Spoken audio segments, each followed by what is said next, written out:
Well, hey everybody, it's Paul. Welcome again to the balcony.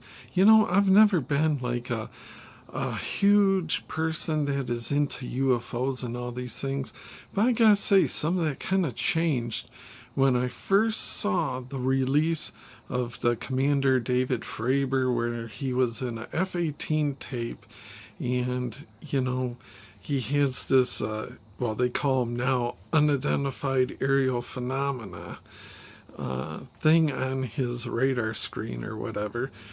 And that really spoke to me because it wasn't just some guy saying, oh yeah, I saw a flying saucer, you know, and it takes a picture of a light or something, you know.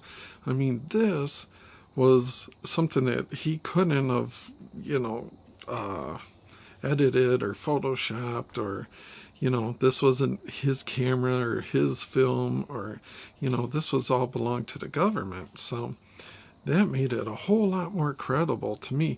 And I'm not saying, who knows, I'm not saying if it's low green men or whatever, but it's definitely something that was unidentified. So that is when I first started seeing that, when it was unofficially released. But now, it doesn't seem like this stuff gets much coverage. And I don't know if it's because there's so much taboo and so many people, you know, talking crazy about the low green men and stuff, that people don't even want to consider, you know, the whole UFO. It doesn't always have to be aliens. It could be some other country's technology, perhaps. Or maybe it's our technology. Who knows? If you guys have any ideas, let me know.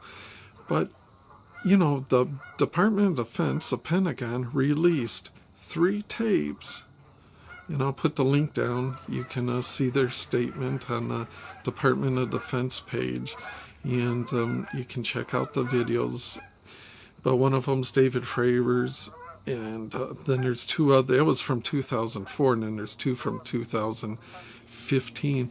But this was released back in April of this year, where our government said, yeah, these tapes are real, not phony tapes, and yeah, we don't know what these are. They're unidentified aerial phenomena, unidentified flying object, but they call it a phenomena.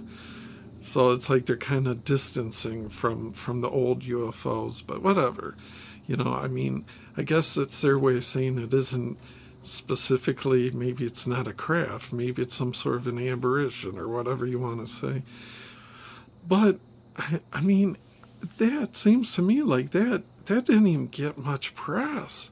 It's like, this is a big deal at the end of April this year. And I guess, you know, we were in the middle of COVID going around and so much stuff in the news. I think it kind of just got buried, you know.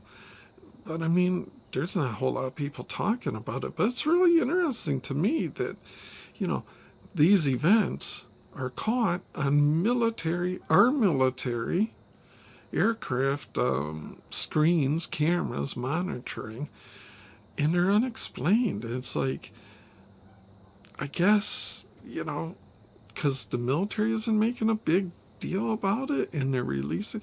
So now it's like, it doesn't seem to be a big deal. It's like on nobody's radar. Nobody's really talking about it. I did see Joe Rogan's done a couple programs on it, which I really like those. He had Commander David Fravor on one, and he has Bob Lazar on one. And those were 2 good episodes. So if anybody's interested in checking those out, learning more about it, I definitely think it's worthwhile. I find it really interesting. And I don't know. Who knows? Who can say what it is?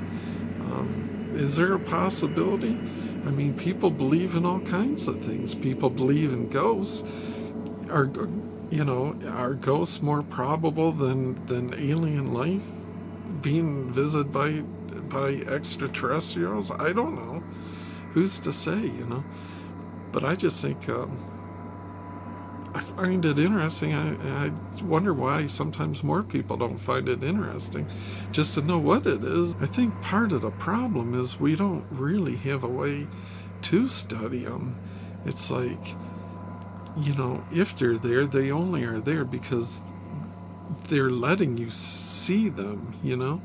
And if they don't want to be seen, they're not going to be there. So it's not like you can just go out anytime you want with your monitoring equipment or whatever and go to XYZ coordinate and there they are. You don't know. So I think that's part of the thing. It's like they're there and then they're not there. So it's, by definition, makes it hard to study them. You can't put something under the microscope if you don't know where it's at. So anyways, I was just curious on your thoughts. What do you guys think? Is there something, could there be something to it? Is it all hogwash? I mean, no judgment here. I don't have the answers. I just like the interaction. So let me know what you guys think. Till next time, we'll see you.